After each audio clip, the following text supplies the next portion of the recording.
Weight loss বা ওজন কমানো আমাদের সবার জন্যই একটা সার্বজনীন লক্ষ্য হলেও কাজটা কিন্তু খুব একটা ইজি নয়।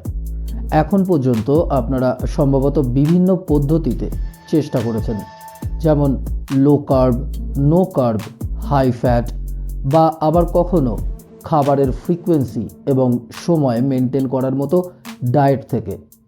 যাই হোক, অনেক প্রচেষ্টা সত্ত্বেও ফলাফল কিন্তু সবসময় আপনাদের প্রত্যাশার সাথে ম্যাচ করেনি। আসলে ওয়েট লস বা ওজন কমানোর বিষয়টা কিন্তু বেশ জটিল, যার কারণে প্রায় ছোটোখাটো ভুলভ্রান্তিও এই প্রসেসের অগ্রগতিতে বাধা দেয়। অনেকের কাছে আবার ক্যালোরি ইন বনাম ক্যালোরি আউট নীতিটা সহজ বলে মনে হয়, যদিও সেখানেও কিন্তু ব্যাপক ভুল রয়েছে যা অনেকে উপেক্ষা করে থাকেন। যাই হোক, যারা নতুন করে আরেকবার কোমর বেঁধে ওজন কমানোর জন্য এই প্রস্তুতি নিচ্ছেন, তাদের জন্য আমরা আমাদের আজকের এই ভিডিওতে ওয়েট লসের 5টি ছোট কিন্তু ইম্পর্ট্যান্ট সমস্যার বিষয় নিয়ে আলোচনা করব। নমস্কার, স্বাস্থ্য সুন্দর চ্যানেলের পক্ষ থেকে আমি সন্দীপ নতুন বছরের অনেক অনেক শুভেচ্ছা, ভালোবাসা এবং আন্তরিক অভিনন্দনের সাথে আজকের এই ভিডিওটি শুরু করতে চলেছি।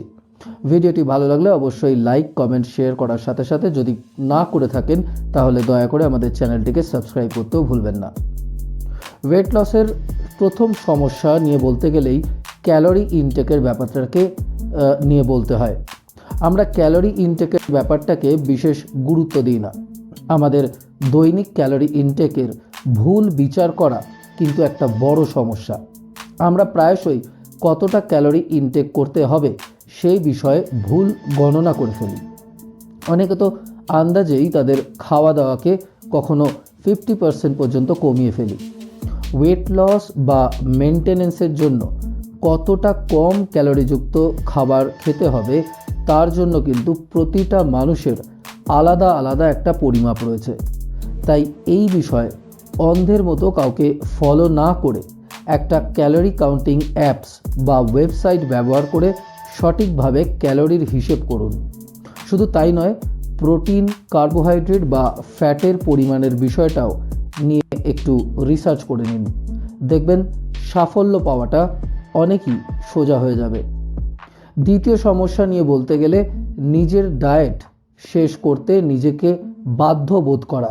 আপনাদের প্লেটে যা কিছু আছে তার সব কিছু শেষ করার অভ্যেস এবার ছাড়তে হবে।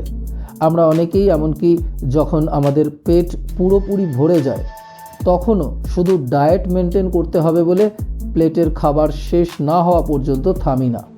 অনেকে আবার প্রচুর খিদের মুখেও জোর করে খাওয়া এড়িয়ে চলি। এই ধরনের অভ্যাস কিন্তু ওজন কমানোর প্রচেষ্টাকে ব্যর্থ করতে পারে। বড় প্লেটের বদলে ছোট প্লেটে খাওয়ার অভ্যাস করুন।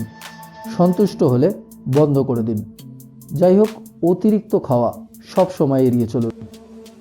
তৃতীয় সমস্যা হলো লম্বা বা একঘেয়ে ওয়ার্কআউট করা। একটা দীর্ঘমেয়াদী কার্ডিও কখনোই ওয়েট লসের জন্য কিন্তু কার্যকর নয়। হাই ইন্টেন্সিটি ইন্টারভাল ট্রেনিং বা HIIT একটা দ্রুত এবং কার্যকর বিকল্প, যা ক্যালোরি বার্ন করতে এবং কম সময়ের মধ্যে পেশি তৈরিতে সাহায্য করে। ওয়ার্কআউট এমনভাবে ডিজাইন করুন যা আপনি প্রতি মুহূর্তে উপভোগ করতে পারেন। সময়ের দিকে নজর দিন, প্রয়োজনে টাইমারের ব্যবহার করুন। অযথা গল্পগুজব করে সময় নষ্ট করবেন না। ভালো করে খেয়াল করে দেখুন কোন কোন ব্যায়ামগুলোতে আপনার পেশি ভালো সাড়া দিচ্ছে। অপরদিকে এটাও দেখুন যে কোন কোন ব্যায়ামগুলো আপনার পক্ষে যন্ত্রণাদায়ক হয়ে উঠছে। চতুর্থ সমস্যা, দ্রুত ফলাফলের প্রত্যাশা করা। মিডিয়াতে প্রায়শই চাঞ্চল্যকর ওয়েট লসের তথ্য পেয়ে আমরা সেগুলোকে ফলো করতে চেষ্টা করি, কিন্তু দ্রুত ফলাফলের লক্ষ্য নিয়ে উল্টে আমরা কিন্তু অসুস্থ হয়ে পড়ি। ওয়েট লস একটা ভীষণই স্লো প্রসেস। মনে রাখবেন, প্রতি সপ্তাহে 1 থেকে 2 পাউন্ড বা 6 মাসে আপনার শুরুতে নেওয়া ওজনের 10% কমানোর লক্ষ্য রাখাটাই কিন্তু সবচেয়ে নিরাপদ। শেষ এবং পঞ্চম সমস্যা হলো একেবারে অনেক বেশি পরিবর্তন করার চেষ্টা করা। একসাথে একাধিক অভ্যেস সংশোধন করার চেষ্টা করা প্রায়শই কিন্তু ব্যর্থতার দিকে আমাদের নিয়ে যায়।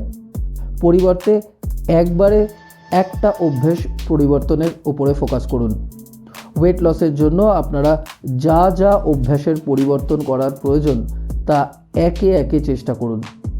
মনে রাখবেন, আমাদের শরীর ও মন প্রতিটি অভ্যাস পরিবর্তনের জন্য ভিন্নভাবে প্রতিক্রিয়া জানায়।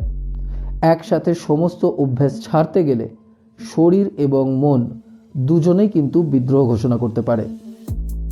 এই সাধারণ ভুল পদক্ষেপগুলো সমাধান করতে পারলেই আপনারা আপনাদের ওয়েট লসের জার্নিকে উন্নত করতে পারেন। যাই হোক, এই 5টি পয়েন্ট ছাড়াও যদি আপনাদের কোনো ব্যক্তিগত অভিজ্ঞতা হয়ে থাকে বা অন্য কোনো ভুল চোখে পড়ে, তবে অবশ্যই কমেন্টে শেয়ার করবেন। সবশেষে অসংখ্য ধন্যবাদ আমাদের এই ভিডিওটি সম্পূর্ণ দেখার জন্য। ভিডিওটি ভালো লাগলে লাইক, কমেন্ট, শেয়ার এবং অনুগ্রহ করে চ্যানেলটিকে সাবস্ক্রাইব করতে ভুলবেন না।